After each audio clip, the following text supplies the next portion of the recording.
አራማኛት ሸበለው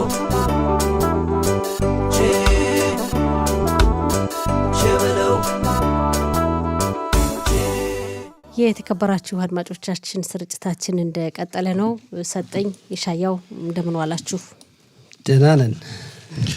ሸዋቶቭ ወዘሮ ወርቅነሽ እቴ ሸዋቶቭ እናመሰግናለን። እንግዲህ ሸዋቶቭ ዛሬ ሳምንቱ መጀመሪያ ነው።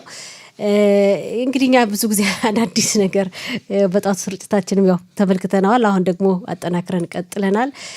ዛሬ ታሪካዊ ሌሊት ነው የሚሉት በርካታ መገናኛ አውታሮች፣ የእስራኤል መገናኛ አውታሮች ብቻ ሳይሆን ታሪካዊ ሌሊት እንደሆነ እየዘገቡ ነው በርካታ መገናኛ አውታሮች። ታሪካዊነቱ እንግዲህ በኢራንና በእስራኤል መካከል ያለው ጦርነት ዓለም የሚጠብቀው የነበር የሚያሰጋ የሚያስፈራ እንደነበር እናውቃለን። ከተጀመረ እንግዲህ ሳምንት አልፎታል፣ 10ኛ ቀኑን ይዟል። ግን ዛሬ ባሳለፍነው ሌሊት ደግሞ አሜሪካ አላት የሚባለውን እንግዲህ ሀያል የጦር ጀቶች ይዛ መጥታ በኢራን ምድር የኢራንን የኒውክሌር ጣቢያ አጋይታ ወይም ያው ደብድባ ተመልሳለች። እንግዲህ ስኬታማ ነው እየተባለ ነው። ነገር ግን በኢራን በኩል ደግሞ አዳዲስ ነገሮች እየወጡ ነው። ሰጠኝ እስኪ እንዴት ተመለከተዋል ይህን ጉዳይ? አሁን እንግዲህ እንደገለጽሽው ነው። አሜሪካ እንግዲህ የሚጠበቅ ነበረ። በተለይ ደግሞ ፎርዶ የተባለው የኒውክሌር ተቋም ከተራራዎች መካከል የተሰራ በመሆኑና በጣም እንግዲህ 80 ሜትር ጠልቆ የተሰራ ነው ይባላል እና ያንንን ለማፈንዳት ወይም ደግሞ አካባቢውን እንግዲህ ከጥቅም ውጭ ለማድረግ አስቸጋሪ ሁኔታ እንደነበረ ግን ለአሜሪካ በተለይ ቢ2 የተሰኙት ትልቅ ቦምቦችን ሊሸከሙ የሚችሉ ዘመናዊ አውሮፕላኖች የጦር አውሮፕላኖች እንዳሏት ሲነገር ነበር። ይህን እንድትጠቀመም ብዙ ሲጠበቅ ነበረ እና ሳይጠበቅ ማለት ነው ማለት የዓለም ሕዝብም አልጠበቀም። የአሜሪካው ፕሬዝዳንት እንደዚህ ጦርነት ላይ አብረው ይገባሉ ተብሎ 2 ሳምንት ይወስድብኛል ውሳኔ ይወሰናለሁ ብለው የማዘናጋት ሁኔታ ከተናገሩ በኋላ እንግዲህ ጦራቸው እርምጃ እንዲወስድ ካዘዙ በኋላ በፎርዶ ናትናዝና ኢስፋሃን በተባሉት የኒውክሌር ተቋማት ላይ ያው እነዚህ ቦምብ ጣይ አውሮፕላኖች እርምጃ የወሰዱበት ሁኔታ አለ። ጂቢዩ 57 የተሰኙ በጣም ከፍተኛ ክብደት ያላቸው እስከ 13.5 ቶን ሊመዝኑ የሚችሉ ቦምቦችን በመጣል በተለይ ፎርዶ ከጥቅም ውጭ እንደሆነ ነው የሚነገር። ኤፍ16፣ ኤፍ22፣ ኤፍ35 የተሰኙ አውሮፕላኖችም አብረው አጅበው የተለያዩ እንቅስቃሴዎችን እንዳረጉና ያው ፕሬዝዳንት ትራምፕም ታሪካዊ ነው ውጤት የመጣበት ነው አስደናቂ ወታደራዊ ስኬት የተገኘበት ነው በማለት ተናግረዋል። እንግዲህ ኢራን ወደ ሰላም ትመለስ ካልሆነ እየከፋ ይመጣል ጥቃታችን ብለዋል። ናታንያሁም ትራምፕን አድንቀዋል። ትራምፕ የወሰኑት ቆራጥ ውሳኔ ነው፣ ታሪካዊ ነው፣ እናመሰግናለን ያሉበትን ሁኔታ ተገንዝበናልና እንግዲህ አሜሪካ ጥሩ ነው፣ ለእስራኤልም ታሪካዊ ድጋፍ ነው ማለት ይቻላልና እስራኤል በምትፈልገው መንገድ እየሄደላት ያለ ነው ማለት ይቻላል። ኢሻያው እንግዲህ ሁለቱ መሪዎች ንግግር አድርገዋል። ናታንያሁም ሰጠኝ እንዳለው ፕሬዝዳንት ትራምፕም እንደው በሁለቱ መሪዎች በኩል የነበረው መመሰጋገንም ሆነ ስለዚህ ጥቃት የተናገሩት ነገር ምን ይመስላል? በዚህ ላይ በተመለከተ ሌሊቱን ታሪክ ሌሊት ነው። በእውነት እስካሁን ሲጠበቅ የነበረ አሜሪካ በዚህ በጦርነቱ ጣልቃ ትገባለች አትገባም የሚል ጥያቄ ሲነሳ ሰንብቶ ነበረ። ቀደም ሲል ሰጠኝ እንዳለው ይቆያል። የተወሰነ ሳምንታት ቆይታ በኋላ የአሜሪካ ጦር በውጊያው በጦርነቱ ጣልቃ ይገባል ሲሉ ትራምፕ ተናግረው ነበረ። ግን የጦርነት ስልት ስለሆነ ነው አስቀድመው ነው ዛሬ ሌሊቱ አዎ ከመጠነ ሰፊ የሆነ ግዙፍ ከባድ ቦምብ ጣዮች ቢ2 የተሰኘ የአሜሪካ አውሮፕላኖች ላይ በኢራን ላይ 3 የኒውክሌር ጣቢያዎች ላይ ጥቃት ፈጽመዋል። በጣም በጥልቅ መሬት ውስጥ በጥልቀት ባለው ሁኔታ ነበረ የቦምብ ጥቃት ያወደማቸው ተብሏል። በዚህ ላይ እንደዚህ አይነት ግዙፍ ከባድ ቦምብ የመጣል አቅም ያለው የአሜሪካ መከላከያ ሰራዊት ብቻ እንጂ በዓለም ሀገራት አንድም አልነበረው ተብሏል። ይህም ያው እንግዲህ ይህንን ስኬታማ የአሜሪካን ፕሬዝዳንትም የጠቅላይ ሚኒስትር ቤንያሚን ኔታንያሁም የተናገሩት ይህ ጥቃት ስኬታማ እንደሆነና በዋናነት ትራምፕ እንደተናገሩት ይህ የጀምላ ጨራሽ ኒውክለር ላይ መደምሰሱ ለዓለም ሰላም በዋናነት በመካከለኛው ምስራቅ ሀገሮችም ለሰላም ደህንነት ነው በማለት ተናግረዋል። ከዚህ ጋር በተያያዘ የእስራኤሉ ጠቅላይ ሚኒስትር ቤንያሚን ኔታንያሁም ልባዊ ምስጋና ትራምፕ ይህን ውሳኔ በደረሱት ውሳኔ ላይ በጣም ምስጋና አቅርበዋል። ለአሜሪካ ሕዝብ፣ ለአሜሪካ መከላከያ ሰራዊት፣ ለዋናነት ደግሞ መከላከያ ሰራዊታችን ያሳዩት ጀግንነት ስራ ጠቅላይ ሚኒስትሩ ከልብ አመስግነዋል። በጣም በሁለቱ ሀገራት መካከል በአሜሪካና በእስራኤል መካከል በቃል ኪዳን የተሳሰሩ ወዳጅ ሀገሮች መሆናቸውን ገላጭ የሆነ ምስጋና የተለዋወጡት። አዎ እንግዲህ ኢራን የኒኩለር ግንባታ ጣቢያዎቿ ተመተዋል። ነገር ግን በርካታ በጣም ዘመናዊ የሆነ ሚሳኤል እንዳላት ይታወቃል። እንግዲህ ወደ እስራኤልም ለ10 ቀናት ያክል እያስወነጨፈች ነው የምትገኘውና ዛሬም እንደዚሁ አይተናል። የኢራን ያጸፋ ምላሽ ምን ሊሆን ይችላል? ምንም እንኳን የኒኩለር ጣቢያዎቿ ቢደበደቡ ግን ወደ እስራኤል የምትልከው ዘመናዊ ጦር መሳሪያ ከባድ ሊሆን ይችላል ጉዳቱ ተብሎ ይታሰባልና እንደው ሰጠኝ ምን ሊሆን ይችላል? ከዛ በፊት ወርቅነሽ ያው እንግዲህ ኢራን እያስወነጨፈች ነው። ዛሬም ጠዋት እንግዲህ ባስወነጨፈችው በሀይፋ ቴልአቪቭ እና ኔስ ጽዮና ሰዎችም ቆስለዋል፣ ህንፃዎች ተጎድተዋል። ኢራን ሁልጊዜም እስራኤልን ሊያጠቃላት የሚችል ነገርን ከማድረግ እንደማትቆጠብ ነው። ምናልባት ደግሞ የክፉ ቀን ብላ የጠበቀችው ነገር ስለሚኖር አስፈላጊውን ጥንቃቄ ማድረግ እንዳለብን የኢራን ሁኔታ። ሌላው ይሄ ጥቃቱ አሜሪካ በተለይ በጦርነቱ መግባቷ ድጋፍም ተቃውሞም እያስከተለ የመጣበትን ሁኔታ ተመልክተናል። በተለይ ደግሞ ብሪታንያ ከአሜሪካ ጎን ስትቆም እንደ ሳውዲ አረቢያ ያሉ ሀገራት ደግሞ አውግዘዋል። የተባበሩት መንግስታት ድርጅት ዋና ጸሐፊ አንቶኒዮ ጉቴሬስ ደግሞ የአሜሪካ ጣልቃ ገብነት በኢራን ጦርነት ሌላ አካባቢያዊ ግጭት ያመጣል የሚል ነገር አለ። ሌላ ደግሞ ሂዝቦላ ምናልባት ኢራንን ደግፎ እስራኤልን ሊያጠቃ ይችላል የሚልም ስጋት አለና አሜሪካ እርምጃ ብትወስድም በቀጣይነት የከፋ እርምጃ ልወስድ እችላለሁ ብትልም ሌሎች አካላት ደግሞ ጣልቃ ገብተው ችግር እንዳይፈጥሩና አካባቢውን ወደ ለየለት ቀውስ እንዳይከቱትም ጥንቃቄ የሚያስፈልገው ጉዳይ እንደሆነ ይነገራልና ለማንኛውም የአሜሪካ ጥቃት ከፍተኛ ነው። ሌሎችም የኒውክሌር ተቋማት ይኖራሉ። እነሱንም እርምጃ መውሰድ የሚያስፈልግበት ሁኔታ ይኖራል። አሜሪካ ትቀጥላለች፣ እስራኤልም ትቀጥላለች። ሌላውን የኢራን ጥቃት ምን ሊሆን ይችላል? ያው እሷም በወታደራዊ ኃይሏ እስራኤልን ያሸንፍልኛል፣ ጥቃት ጉዳት ያደርስልኛል የምትለው ሁሉ ልታደርግ እንደምትችል ነው። የተለያዩ የደበቀቻቸው ነገሮችም ሊኖሩ ይችላሉና ያለውን ነገር በትኩረት መከታተል ነው። ከዚህ ጋር በተያያዘ ወርቅነሽ ወደ ስቱዲዮ ዜና ወጃ ለመግባት ስንል የመከላከያ ሰራዊታችን ቃል አቀባይ መግለጫ ሰጥቷል። እንደገለጸው ምንድነው ጦርነት ዛሬ ነገ ያበቃል የሚባል አይደለም። ረጅም ጊዜ ጦርነቱ እንደሚወስድ ነው ወታደራዊ ቃል አቀባይ ያስታወቀው። ይህ የሚያስተምረን ምንድነው? ለደህንነታችን መጠበቅ እንዳለብን ገና ጦርነቱ እንደሚቀጥል ነው የገለጸው መከላከያ ሰራዊት ቃል አቀባይ። ከዚሁ ጋር በተያያዘ ደግሞ ኢራን እየፎከረች ነው። በአሜሪካ ወታደራዊ ኃይል በመካከለኛው ምስራቅ በሚገኙ አካባቢ ከባድ የአጸፋ እርምጃ እንወስዳለን እያሉ እየዛቱ ነው በአሁኑ ሰዓት። ያም እንግዲህ ውሸት ይደሰኩራሉ። 3 የኒውክሌር ጣቢያዎችን ተደምስሰዋል። ግን ባለስልጣናቱ የኢራን ባለስልጣናት እያሉ ያሉት ምንድን ነው? ከመደብደቡ በፊት ወደ ሌላ ቦታ ኒውክሌር ወደ ሌላ ቦታ የኡራኒየም የተብላላውን ያው መነሻው ነው። ይሄ እንኳን ችግራቸውን የደረሰባቸውን ጉዳት ዲስኩር ነው ለመደበቅ ሊሆን ይችላል እንጂ የኒውክሌር የተብላላውን ነገር ወደ ሌላ ቦታ ለመውሰድም ራሱን የቻለ ቴክኖሎጂ የሚያስፈልግ ነው። ሂደትም ነው።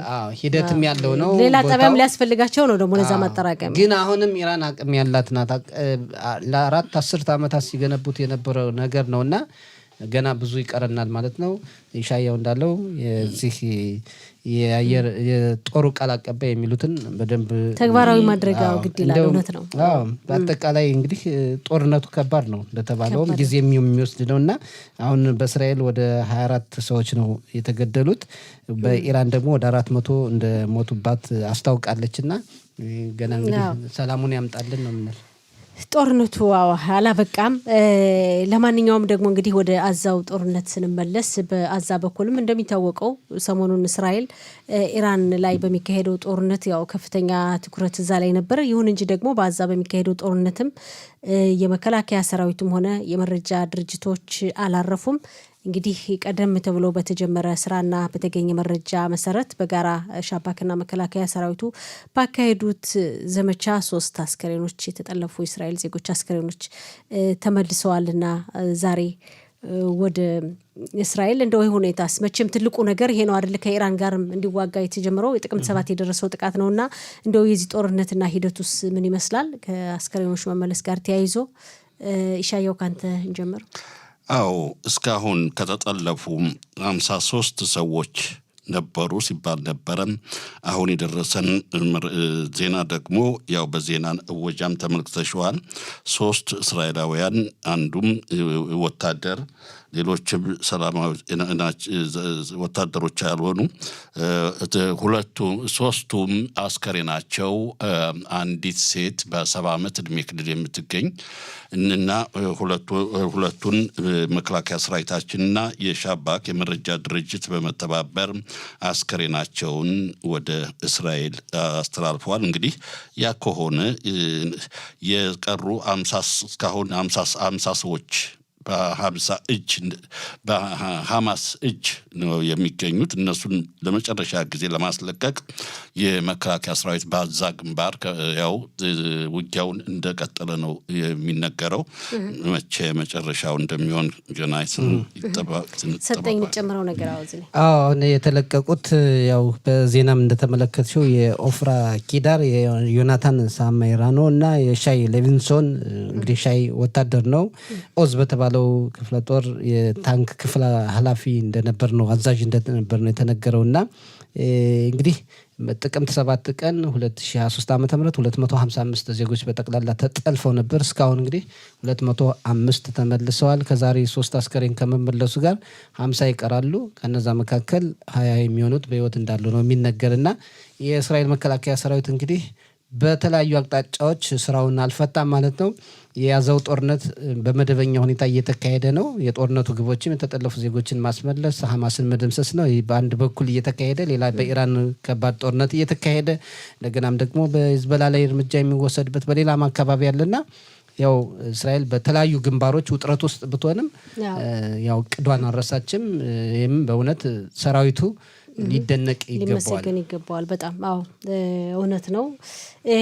ሌላው እንግዲህ ከዚህ ከጸጥታ መደፍረሱ ጋር ተያይዞ ሀገራችን ጦርነት ላይ ናት። የደጀን ዕዙ መመሪያዎችን ያስተላልፋል በተከታታይ። እንግዲህ ባለው ችግር ምክንያት የሀዘንም ሆነ የደስታ ዝግጅቶችን ማካሄድ አይቻልም። ብዙ ጊዜ በሚደርሰን መልእክት እንግዲህ በእጅ ስልካችን ሁሉም ሰው እንደሚያውቀው በአደጋ መጠለያ ክፍል ሁናችሁ ጠብቁ ነው የሚል። ይሄ ማስጠንቀቂያ አስቀድሞ ስለሚደርስ ነው እንጂ ምናልባት የደረሰው አደጋ ሁሉን ቅድም ሰጠኝ 24 ሰዎች ዜጎች የህይወት መስዋዕትነት እንደከፈሉ ገልጸሃል።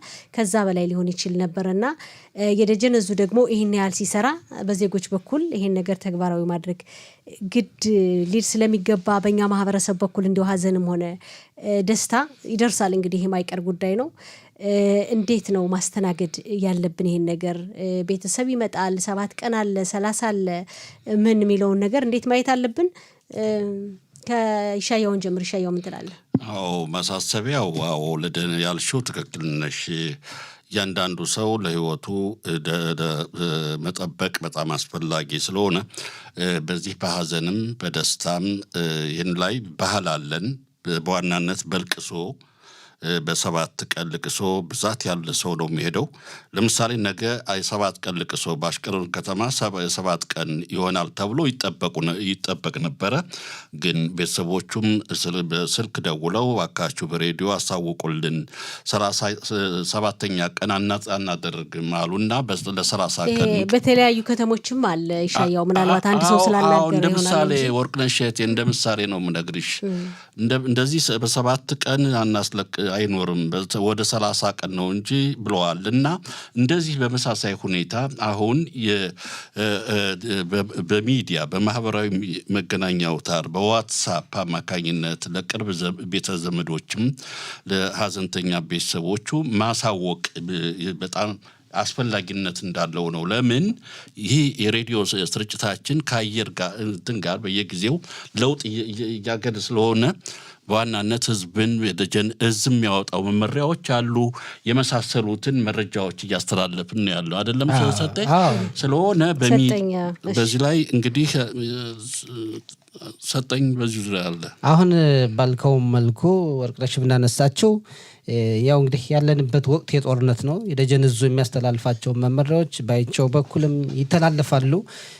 ያ እንግዲህ የነፍስ አድን ነው። እኛም እናስተላልፋለን በስርጭቱም ለውጥ ሲኖር ለውጥ ሳይኖር እናሰራጫለንና ያ ምንድነው የሚያሳየው በአንድ ላይ መሰባሰብ እንደማይችል እስካሁን ባለን ሁኔታ እስከ 30 ሰው ነው መሰባሰብ የሚቻለው በአንድ ቦታና ግን በሀዘን በደስታ በብዛት ሰው ሲመጣ ችግር ስለሚደርስ በአጠቃላይ ሰው ወደኛ ደውሎ አንዱ ሰው ብናስገባ ሁሉም ሰው ነው መመሪያችንም አይፈቅድምና እንዲህ አይነት ነገሮች ሲኖሩ በየአካባቢው ዋትስአፕ እና የተለያዩ መረጃ ማስተላለፊያ መንገዶች አሉ። ህብረተሰቡም ያለውን ወቅታዊ ሁኔታ ስለሚረዳ በዛ አማካይነት ለሌላ ጊዜ ቢራዘምና አሁን ባለው የጦርነት ሁኔታ ለቅሶ ከሆነ ግዴታም ስለሆነ የመቅበር ሁኔታ ሊኖር ስለሚችል ያንን የአካባቢው ሰዎች የተወሰኑ ቢሆንና ሁኔታዎች ሲረጋጉ ሌሎች መድረስ ያለብን ሌላ ከተማ ያለን ሰዎች ደግሞ ወደዛ ብንሄድ የተሻለ ነው ብዬ ነው ማስበውና ወደኛ እየደወሉ በግል አስገቡን የሚሉ እኛ አጠቃላይ የሆነ መመሪያ ነው እንጂ ለእያንዳንዱ ሰው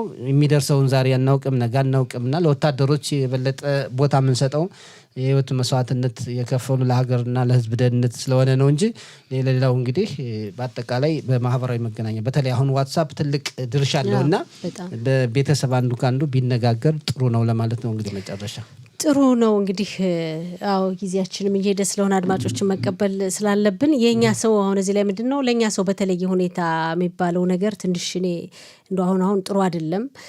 ምክንያቱም የኛም ሰው እኮ አዋቂ ነው ያውቃል ብዙ ነገሮችን እያስተዳደረ እየሰራ ነውና እንደው በተለየ ሁኔታ ለኛ ሰው ይታይ የሚባለው ልክ የኛ ሰው እንደማይገባው አይነት ነገር ማሳየት አንዳንዴ ጥሩ አይመስለኝም። የኛ ሰው በጣም አዋቂ ህዝብ ነው በሳል ህዝብ ነው ያውቃል ማህበራዊ ነገሮችን በብልሃት ይፈታል። ይሄን ነገር በሀገር የመጣን መመሪያ ተግባራዊ ያደረገ ያለበት ሁኔታ ስለሆነ በተለየ ሁኔታ ይገባውን ብሎ ማሰብም ጥሩ አይደለምና የኛ ሰው ነው አዋቂ በሳል እንደሆነ ነው የሚገባኝ። አዎ ትክክል ነው። አሁን ለዛ አልቅሶን በል ሀዘን በል ለዛ ሁሉም ያገራችን ዜጎች መላ በህብረተሰቡ አይደለም የሚሳተፍበት አይደለም ቅርብ ዘመዶች ቁርጠኛ የሆኑ ስለሆኑ እነሱ በዋትስአፕ በቤተሰብ ቁጥር አለ በዛ አማካኝነት ማሳወቅ ዋትስአፕ ትልቅ ስራ ይሰራል በጣም ሚዲያችን በአገር አቀፍ ደረጃ ስለሆነ አሁን ከጦርነቱ ጋር በተያያዘ መረጃ እያስተላለፍን ያለ ስለሆነ በዚህ ላይ መቼም በጣም በትክክል እንደገና ደግሞ ሰው እርስ በርሱ አሁን ከሌ ሳይደርስ በዚህ ወቅት ማለትም የለብንም በእውነት በጣም አስቸጋሪ ወቅት ነው ያለንና ሊልም አይችልም በዚህ ሁኔታ አደጋ ቢደርስበት መቼም አይፈልግም ያ ሰው ለሱ ለቅሶ እየሄደ አጠቃላይ መግባባት አለ እንግዲህ ያንን ተክብር አንዳንድ ነገሮች ሲኖሩ ዋትስአፕ ዛሬ ብዙ መልእክት ያስተላልፋል በዛ እናደርግ ነው እንግዲህ ጥሩ ቅድስት ሀገር እናት እስራኤል ጠላትሽ መቶ አፍሮ ይመለሳል በወታደርሽ ተከብረሽ ኖርሽው እናት ሀገሬ የማትሸነፊው በጀግኖችሽ ተከብረሽ ትኖሪያለሽ ዘላለም በልጆችሽ ተከብረሽ ትኖሪያለሽ ዘላለም። አሁን ደግሞ በሊኩድ ፓርቲ ክኔሴት አባል ከሆነችው ዶክተር ጸጋ ፈንታውን ጋር ቃለ ምልልስ እናካሄዳለን። ጸጋ እንደምን ዋልሽ? ጤና ይስጥልኝ ሰጠኝ እንዲሁም ወርቅነሽ ይሻያው የተከበራችሁ አድማጮች በሙሉ እንደምን አላችሁ? እኛ ደህና ነን። እንግዲህ እስራኤል ስትፈልገው የነበረው በተለይ ደግሞ አሜሪካ በጦርነቱ እንድትሳተፍ ስትፈልገው የነበር ዛሬ ሌሊት ተካሂዷልና ያው ቦምቦችን ጥቃት የፈጸመችበትን ሁኔታ ተመልክተናል። እንዴት ተመለከትሽው ጸጋ? በመጀመሪያ ደረጃ እንደ ማንኛውም ህዝብ እስራኤል በጣም የተደሰትኩት ሁላችንም የምንጠብቀው ነው። ህዝብ እስራኤል አልኩ እንጂ የዓለም ህዝብ በሙሉ የሚጠብቀው ነው። ከአክራሪ የኢራን መሪዎች አያቶሎት በስተቀር ሁሉም ይሄ የጦር መሳሪያ አደገኛ እንዲጠፋ እንዲደመሰስ የማይፈልግ የለም። እንደሚታወቀው ሁሉ ሀገራችን እስራኤልን ለማጥፋት በየጊዜው በቀጥታ ሲዛት ነበር። ይሄንን ዛቻ ለመቋቋም 40 ዓመት በላይ የታገሉት ያለማቋረጥ በዓለም አቀፍ መድረክ እየተናቁ በእስራኤል የፖለቲካ ተቀናቃኞቹን በኩል የተለያዩ ትችት እየቀረበባቸው አልበገርም ብለው እየታገሉና ለዚህ ያበቁን ጠቅላይ ሚኒስትር ቢንያሚን ኔታንያሁ ናቸው። ስለዚህ በመጀመሪያ ለጠቅላይ ሚኒስትራችን ከፍ ያለ ምስጋናዬንና አድናቆቴን እገልጻለሁ። ከዛ በተጨማሪ መሪ ማለት ምንድን ነው? መሪ ማለት የሀገር ህዝቡን የሚወድ አገሩን የሚወድ ለሀገሩ የሚቆም ለህዝቡ ራሱን አሳልፎ የሚሰጥ ነው። ጠቅላይ ሚኒስትር ቢንያሚን ኔታንያሁ እንዲሁም የእስራኤል ህዝብ በሙሉ ኔታንያሁ ከጥቂት ቀናት በፊት ምንድን ነው ያሉት? የይሁዲ ህዝብ ከብዙ ዓመታት በኋላ ሰቆቃ መከራ በኋላ ተበትኖ ከቆየ በኋላ አገር እንዲቋቋም ከፍተኛ ውሳኔ ያስተላለፉት ዳቪድ ቤንጎሪዮን ናቸው። ታሪካዊ ውሳኔ፣ አገር አቋቁመናል፣ እኔ ደግሞ በተራዬ አገራችን እጠብቃለሁ ነው ያሉት። በእውነትም ይሄን የምናየው እና የእስራኤል ህዝብ በአሁኑ ሰዓት ሁሉም ደስተኛ ነው። የፖለቲካ ርዕዮተ ዓለም አለመግባባት በተለያየ ብዙ ግዝግብ ቢሰማም በህልውናችን የመጣ ሁላችንም አንድ ነን። የሚገርማችሁ ባለፈው ሳምንት የአረብ የፖለቲካ ፓርቲዎች ይህን ጦርነት በመቃወም በክነሴት ውይይት እንዲካሄድ አድርገው ነበር። ሰኞ ዕለት ነበረ። በዛ ጊዜ ሁላችን ነው ኮብለን የተነሳንባቸው የግራ ክንፍ የቀኝ ክንፍ ሁሉም የፖለቲካ ፓርቲ ጽዮናዊ የሆነው ሀሪዲው በሙሉና በሀገራችን ጉዳይ አንድ መሆናችን ዓለም ያውቀዋል። አሁን ደግሞ የበለጠ አስመስክረናል። ወደ አሜሪካ ልምጣልህ። አሜሪካ የእስራኤል ወዳጅ ናት። ነገር ግን አልፎ አልፎ የፖለቲካ ውዝግብ አለ። ባለፈው በባይደን መንግስት አይተናል። በትራምፕና በኔታንያሁ ያለው ትልቁ ነገር መሪዎች ዝሮ በመሪዎች መካከል ያለው መግባባት ቦታ አለው። በሁለቱ መካከል ከፍተኛ የሆነ ትውውቅ አለ፣ መከባበር አለ፣ መዋደድ አለ። ጠቅላይ ሚኒስትር ኔታንያሁ ትራምፕ ሲመረጡ መጀመሪያ የተጋበዙት ኔታንያሁ ናቸው። ስለዚህ የሁለቱ ወዳጅነት፣ የሁለቱ ግንኙነት፣ የሁለቱ መግባባት ምን ያክል ጠንካራ መሆኑን እነሆ ተመስክሯል። በዛሬው ንጋቱ ላይ በተወሰደው እርምጃ ትራምፕ በሰጡት ጋዜጣዊ መግለጫ ምንድን ነው ያሉ? ኮንግራቹሌሽንስ ለጠቅላይ ሚኒስትራችን እንኳን ደስ አለዎት ብለው ነው ማድነቃቸውን የተናገሩት። እና የመሪዎች አንድ መሆን ምን ያክል አስፈላጊ ነው። ሌላው እዚህ ላይ ልገልጸው የምፈልገው ሰጠኝ በዚህ በተወሰደው እርምጃ ላይ የአረብ ሀገራት ሳይቀሩ አፋቸው አልፎ አልፎ እንዲሁ ለመምሰል ይናገሩ እንጂ ሁሉም በውስጣቸው ተደስተዋል። ዮርዳኖስን የወሰድክ እንደሆነ የሚተኮሱትን ያለ ፓይለት የሚበሩትን በአየር ክልሏ ላይ በመምታት ተሳትፋለች። እነ ሳውዲ አረቢያ፣ ኩዌት፣ ሌሎችንም ሀገራት ብትወስድ በዚህ ሁኔታ ላይ የኢራንን አምባገነንነት በመዋጋቷ እስራኤል ያልተደሰተ የለምና በአጠቃላይ በሙሉ የምናየው የሚያስደስት እርምጃ ነው የተወሰደው። ሌላው እስቡት ወገኖቼ፣ አሁን የሚተኩሱት ሚሳኤል ምን ያክል ጉዳት እያደረሰ እንደሆነ በሰው ህይወት 24 ወገኖቻችን ሞተውብናል። ብዙ ንብረት ወድሟል። የኒውክሌር ጦር መሳሪያ በእጃቸው ቢገባ ኑሮ በአንድ ቀን ነበር የሚያጠፉን እና ይሄ በጣም የሚያኮራ የሚያስደስት ነው። አሁን ይህ በእንዲህ እንዳለ ጠላት ኢራን በረጅም ርቀት ተምዘግዛጊ ሚሳይሎች እና እንዲሁም ባለሰው አውሮፕላን እያጠቃች ነው። ይህን በተመለከተ የሀገራችን ዜጋዎች ደህንነታቸውን ለመጠበቅ በየጊዜው መረጃዎችም በሬዲዮም እንዲሁም በቀጥታም የፒኩዳ ወሬፍ የደጀን እዝ መመሪያዎችን እያስተላለፈ ስለሆነ ይህንን አሁን በዚህ ላይ ወቅት እያንዳንዳችን ደህንነት ህይወታችን ለመጠበቅ በአንቺ በኩል ያለሽ ምክር ምን ይመስላል? ከዛ በፊት ቀደምም ሰምቻለሁኝ አይቸው ሲናገር ይሄን በተደጋጋሚ የምትናገሩት ነው። ህብረተሰባችን ሁልጊዜ መስማት የለበትም። ሁሌ ሲነገር የኖረ ነው። በአሁኑ ጦርነት ብቻ አይደለም። በጥቅምት ጦርነት በነበረው በሐማስ አይተናል፣ በሊባኖስ ጦርነት አይተናል፣ በሳዳም ሁሴን አይተናል። ስለዚህ ብዙ ጊዜ መደጋገም የሚያስፈልግ መስሎ አይታየኝም። የደጀን ክፍሉ ይቅርታ ትንሽ ጉንፋን ስለያዘኝ ነው። የደጀን ክፍሉ ጦር በየጊዜው መመሪያ ይሰጣል። መመሪያውን ማክበር ያስፈልጋል። ያ ነው፣ ሌላ ነገር የለም። ሌላው ግን ወደ ዋናው አርስት ወደ ዛሬው ልመለስና የእስራኤል ሕዝብ ለወገኑ የሚሞት ለወገኑ ራሱን አሳልፎ የሚሰጥ ነው። መሪዎቻችን በሙሉ የጦር መሪዎች እንደሆን ቀድመው ነው የሚገቡት እና በዚህ አጋጣሚ ዛሬ የእስራኤል ልጅ በሐማስ የተገደሉትን የተጠለፉትን በአንድ ላይ በመሆን ሻባት የሀገር ውስጥ መረጃ ድርጅቱና ወታደር ልጆቻችን ተዋጊዎች ገብተው አስከሬናቸውን የሶስቱን መልሰዋል። አስከሬን በመሞታቸው እናዝናለን። ነገር ግን አስከሬናቸው መመለሱ ይህም የሚያመለክተው የእስራኤል ሕዝብ በህይወት ላሉት ብቻ ሳይሆን ለሞቱትም ወገኖቹ ምን ያክል እንደሚታገል ነው። የተጠለፉበትን ለማስመለስ ስንት ትግል ነው። በሊባኖስ ይቅርታ ከብዙ ዓመት በፊት የጠፉትን ሁሉ ወታደሮቻችን አስከሬን ማስመለስ፣ በአጠቃላይ የእስራኤል ሕዝብ ለወገኑ ያለውን ፍቅር የሚገልጽ ነውና በዚህ አጋጣሚ መሞታቸው ለሞቱት ለነዚህ ሶስት ለተመለሱት ለቤተሰቡ መጽናናትን እልካለሁ። በሌላ መልኩ ደግሞ አስከሬናቸው መመለሱ ደግሞ የሚያመለክተው የእስራኤልን ጥንካሬ ነው። ጸጋዝ ላይ እሺ ቀጥል ሰጠኝ። እሺ እዚህ ላይ አሁን እንግዲህ ጦርነቱ እንደቀጠለ ነው። በተለይ በኢራን ላይ የሚወሰደው እርምጃ የህልውና ጦርነት ስለሆነ ሁሉም የደገፈው ነው። እርግጥ የኢራን ደጋፊዎችና ኢራናውያን ሊቃወሙ ይችላሉ፣ በእስራኤልና የእሷ ወዳጆች። አሁን ግን ጦርነቱ በአጭር ጊዜ እንዲያልቅና ወደ መደበኛ እንቅስቃሴ እንዲመለስ መንግስት እያደረገ ያለው ነገር አለ ወይ? እንግዲህ በተራዘመ ቁጥር አሰልች እንዳይሆን ጉዳዩ ለማለት ነው። በመጀመሪያ ደረጃ እስራኤል ጦርነት አትፈልግም። እስራኤል አንድም ጊዜ ጦርነት ፈልጋ አታውቅም። እስራኤል ከመቋቋሟ በፊትና ከተቋቋመችበት ጊዜ አንስቶ በአካባቢው ያሉ እኛን ማየት አይፈልጉም። እስራኤልን ማጥፋት ነው የሚፈልጉ። ስለዚህ እስራኤል ለሚመጡ ጦርነቶች በሙሉ ትቋቋማለች፣ ትዋጋለች። ዛሬ ብቻ አይደለም ሰጠኝ እስራኤል የእስራኤል አገር ያቋቁም ተብሎ በተባበሩት መንግስታት ድርጅት በ1947 ሲወሰን ወዲያውኑ ነው አረቦች ጦር ያነሱ። እስራኤል አሸንፋ ሀገር አቋቋመች። በስድስቱ ቀን ጦርነት እስራኤልን ለማጥፋት ነበር። እስራኤል እንኳን ልትጠፋ በስድስቱ ቀን አድቅቃ የመሬት ስፋቷን በ3 እጥፍ ይዛለች። በ73 ዓመተ ምህረት በዮም ኪፑር በአስተራይ ጦርነትም እንደዚሁ በሊባኖስ ጦርነት እስራኤል ጦርነት ፈልጋ አታውቅም።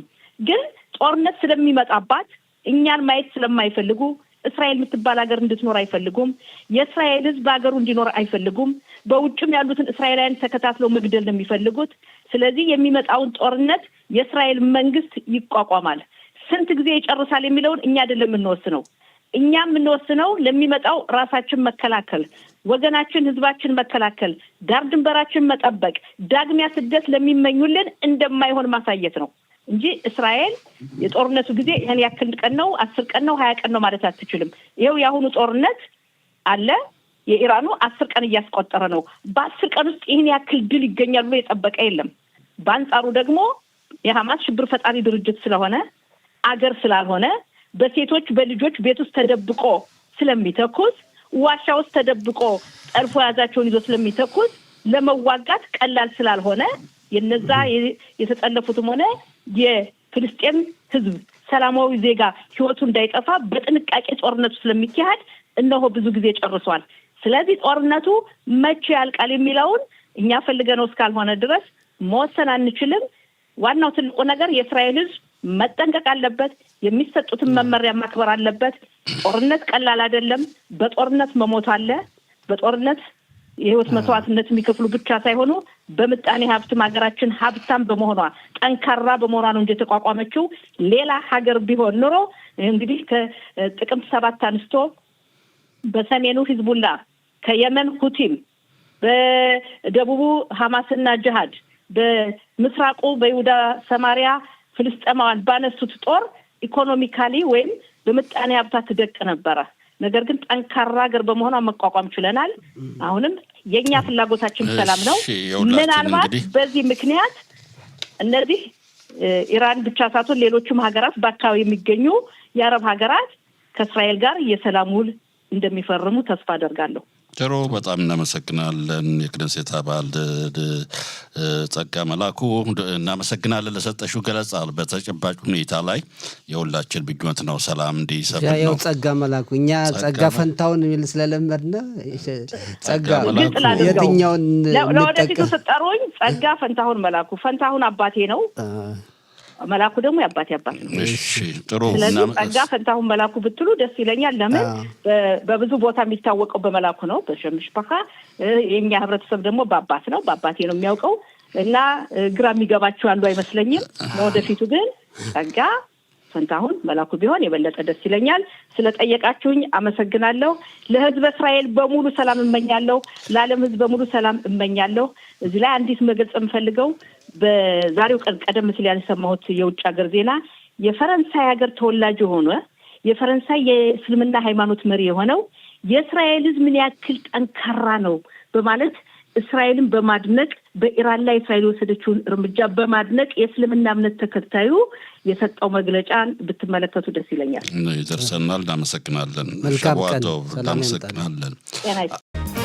ቅድስት ሀገር እናት እስራኤል ጠላትሽ መቶ አፍሮ ይመለሳል። በወታደርሽ ተከብረሽ ኖርሽው እናት ሀገሬ የማትሸነፊው በጀግኖችሽ ተከብረሽ ትኖሪያለሽ ዘላለም። በልጆችሽ ተከብረሽ ትኖሪያለሽ ዘላለም።